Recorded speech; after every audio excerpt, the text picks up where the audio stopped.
Μεγάλωσα σε μια μονοκατοικία στα περίχωρα του Ηρακλείου Κρήτης. Μια μονοκατοικία που είχε πολύ μεγάλη αυλή και είχε πολλά άχρηστα πράγματα. Και τα παιχνίδια μας, βέβαια, επειδή δεν είχαμε παιχνίδια, ήταν να παίζουμε με τα άχρηστα πράγματα. Δηλαδή ξύλα, ντενεκέδες, ό,τι μπορεί να φανταστεί κανείς. Μου άρεσε γενικά να ηγούμε της παρέας μου και μου άρεσε γενικά να δημιουργώ σενάρια παιχνιδιών. Μου άρεσαν επίσης οι κατασκευές. Από όσο θυμάμαι, όταν με ρωτούσαν τι θέλω να γίνω, έλεγα να χτίζω σπίτια. Δεν ήξερα βέβαια να πω αρχιτέκτονα, έλεγα να χτίζω σπίτια. Δεν ήμουν καλός μαθητής και δεν υπήρχε περίπτωση να περάσω στο Ελληνικό Πολυτεχνείο εκείνη την εποχή. Άρα η μόνη διέξοδος ήταν να φύγω στο εξωτερικό.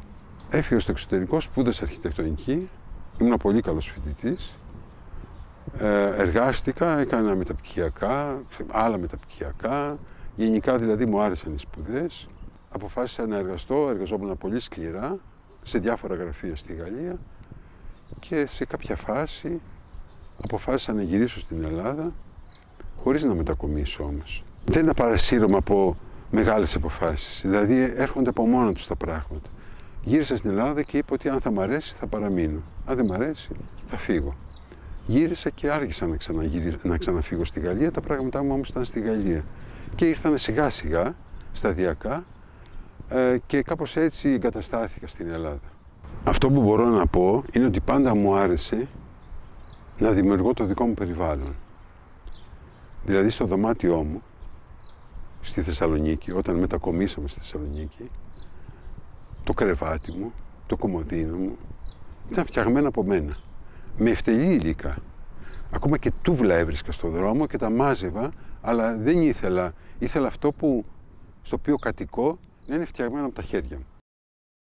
Είναι γεγονός ότι η αρχιτεκτονική, επειδή ακριβώς πρόκειται για οικοδόμηση αστικού περιβάλλοντος, εκ των πραγμάτων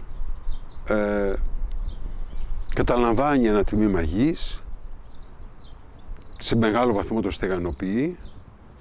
Στις πόλεις μας πολλές φορές σχεδόν 100%, κάπου αλλού είναι λιγότερο και αυτό που είναι πολύ σημαντικό είναι πρώτον να προσπαθήσουμε από εδώ και πέρα να απελευθερώνουμε χτισμένη γη για να επαναφέρουμε το χώμα, να επαναφέρουμε τη φύση. Όταν δεν κτίζουμε ένα κτίριο θα πρέπει να προσπαθούμε με κάποιο τρόπο και να ανακτούμε αυτό το κομμάτι γης, είτε σε ύψος, είτε σε διαμορφωμένο δώμα, είτε σε τμήμα του που θα είναι διαμορφωμένος κήπος.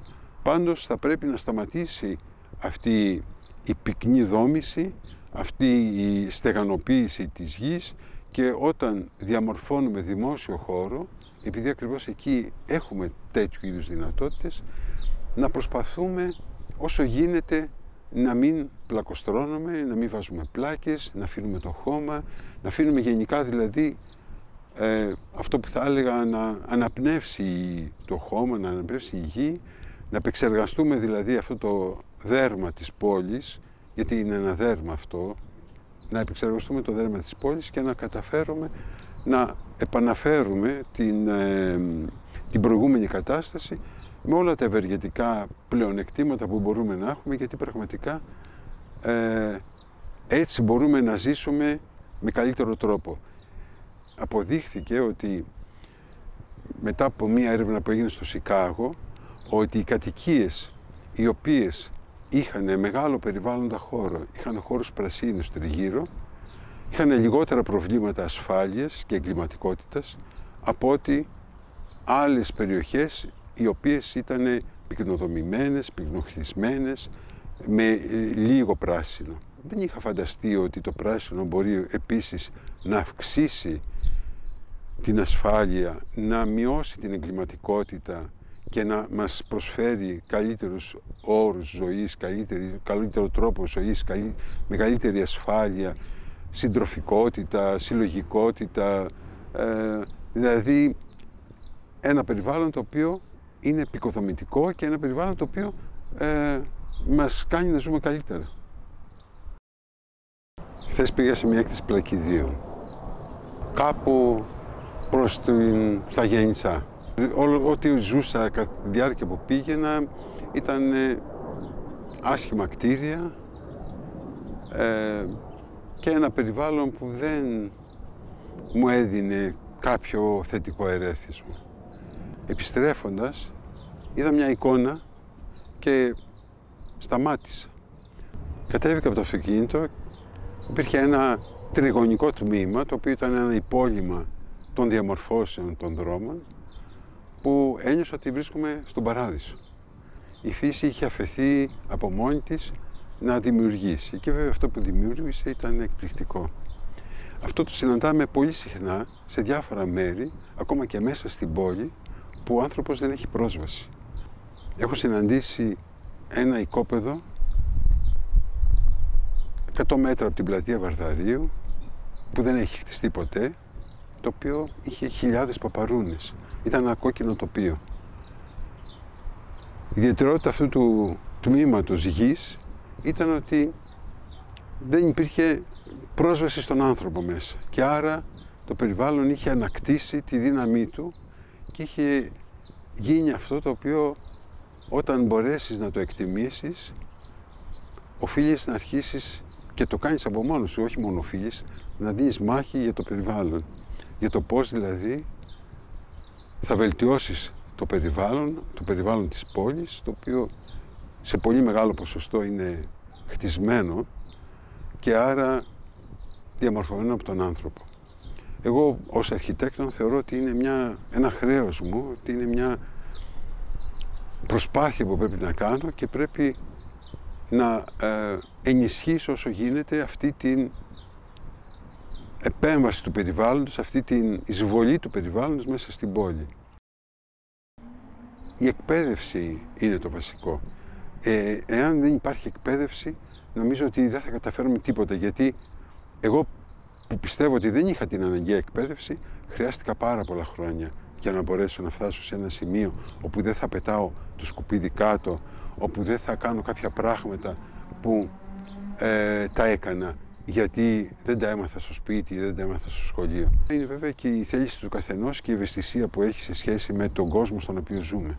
Από τη στιγμή που ένα περιβάλλον έχει διαμορφωθεί και έχει αναβαθμιστεί, αυτόματα και οι άνθρωποι συμπεριφέρονται αλλιώς. Όταν δηλαδή ο Έλληνας πάει σε μια άλλη χώρα η οποία είναι πιο αναπτυγμένη, συμπεριφέρεται διαφορετικά. Και όταν πιθανόν ο Βορειοευρωπαίος έρθει στην Ελλάδα και ζήσει σε ένα περιβάλλον με πολλά σκουπίδια, πιθανόν αρχίσει και εκείνος να συμπεριφέρεται ανάλογα. Συνήθως, σαν με τσιμπούσε, κουνούμι πρέπει να ήταν. Αυτά είναι ευπρόσδεκτα. Είναι αναγκαία, δεν γίνεται να μην συμβαίνει. Όταν είσαι σε ένα φυσικό περιβάλλον πρέπει να αποδέχεσαι και πρέπει να μην φοβάσαι κυρίως. Εγώ δηλαδή δεν φοβάμαι τα φίδια γιατί λέω αν μου συμβεί θα το δω πώς θα το αντιμετωπίσω. Δεν σκέφτομαι ότι μπορεί να μου συμβεί κάτι κακό. Δεν μου έχει συμβεί. Το να προσφέρεις και να σου προσφέρουν οι άνθρωποι την αγάπη σου είναι σημαντικό. Αυτό είναι πολύ εγωιστικό, αλλά συμβαίνει και μου συμβαίνει και στη Νέα Παραλία που έρχονται άνθρωποι οι οποίοι, δεν ξέρω αν πρέπει να το πω τώρα, αλλά με φυλάνε γιατί θέλουν να με ευχαριστήσουν για αυτό που έχουν δεχτεί και δεν τους γνωρίζω. Και μου κάνει εντύπωση που έχουν αυτή την αμεσότητα. Συνήθως νιώθω